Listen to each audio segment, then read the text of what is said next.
We're getting ready for week 5 of the NFL season, a weekend just absolutely packed with games, and we've got 3 to break down right now to help us out. We're joined this week by KDKA's Bob Pompeani from Pittsburgh. How's it going, Bob? It's going well, Katie. I mean, we actually are going to have a game this week. There was an unexpected bye week last week as Tennessee tested positive all week with as many as 20, so that forced postponement.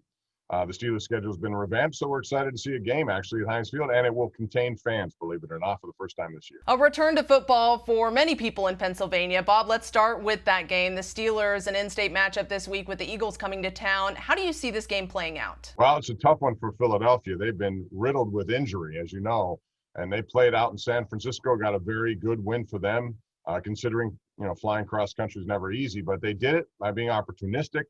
Had a pick 6 in the game, a big 42-yard touchdown pass. Carson Wentz looked better than he's looked, but when you have an offensive line that has 4 backups starting, that's a problem. And I think that's something the Steelers will be able to attack this week. They are number 1 in the NFL in sacks through 3 weeks, number 1 in quarterback hits for 3 weeks, and they're very stingy against the run. So while Philadelphia will try to run it with Miles Sanders and company, I think the Steelers will stop that, which will put emphasis on Carson Wentz being protected, and I think that's where the Steelers have a big edge. And next up, Bob, a pair of the Steelers' AFC North rivals going head-to-head. The Bengals headed to Baltimore to take on the Ravens.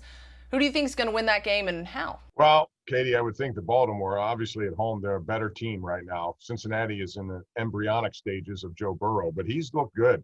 I mean, he's put up pretty nice numbers for the first 3 weeks of the season, considering he's a rookie quarterback with no preseason at all to speak of. I think he's been hit a lot, but he's responded. He's a tough kid, and he's certainly going to be somebody who's going to make them better in time, but this is not the time. The Ravens are good at home.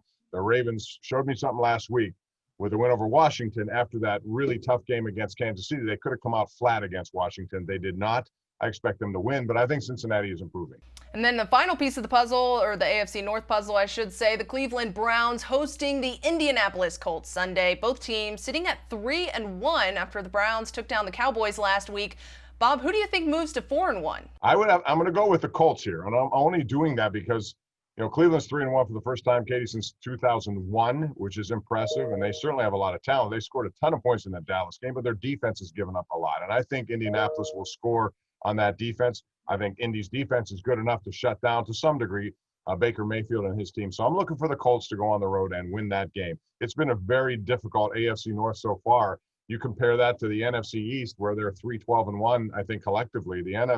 The AFC North has been the best division in football top to bottom, and I expect to see that continue with the exception of the Browns this week. We'll see all that play out this weekend on Sunday. Thank you so much, Bob, for joining us today. You can find a full breakdown of each of these games in the article. Katie Johnston for CBS Local Sports.